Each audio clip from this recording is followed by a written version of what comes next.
Hello বন্ধুরা, তো মা আজকে পিঠা ভাজছে। পৌষ পার্বণ কালকে হয়েছে, আজকে মা ভাজছে। তো দেখো মা কি পিঠা ভাজছে। এই যে দেখো, মা প্রথমে মাটির সাটা গরম করে নিল, এরপর দিয়ে দিল তেল। আর আগে থেকে উষ্ণ জলে ভিজিয়ে রাখা আছে চালের গুঁড়ো লবণ দিয়ে। তো এই পিঠাটা তৈরি করতে লাগে।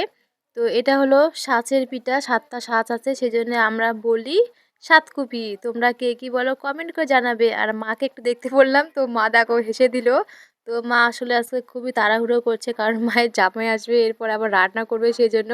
আর এর মধ্যে একটা কাণ্ড হয়ে গেছে, কি বলো তো, মা আমাকে অল্প জলে গুড় ভিজিয়ে রাখতে বলেছিল, আমি কিন্তু বেশি জলে গুড় ভিজিয়ে রেখেছি, সেই জন্য পিঠাটা বেশি হয়ে গেছে দেখো। আর যেহেতু দুধ নেই, সেই জন্য আজকে হালকা জল দিয়ে তৈরি করা হবে।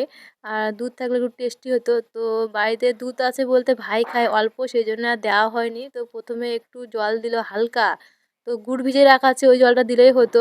আর মায়ের মনে নেই, সেই জন্য মা বেশি জল দিয়ে দিচ্ছে, আর ওটাও দিচ্ছে। তারপরে কিন্তু এক পিসের গুঁড়ো হয়ে গেছে, কি আর করা যাবে। তো প্রথমে দিল গমের আটা, তারপরে দিল চালের আটা, তারপরে সুজি, তারপরে নারকেল কোড়া, তারপরে দিচ্ছে এই যে দেখো গুড় আমি ভিজিয়ে রেখেছিলাম। তো এটা তৈরি করতে অনেক টাইম লেগেছিল, সেই জন্য আর বেশি কিছু পিঠে তৈরি করা হয়নি। দেখো কেমন পাতলা হয়ে গেছে। পরে কিন্তু আবার মা বেশি করে আটা আর চিনি দিয়ে দিচ্ছে। তো এই পিঠাটা ভাজতে অনেক টাইম লেগেছিল, পরে বোনও ভাজছিল। তো এই যে দেখো তৈরি হয়ে গেছে।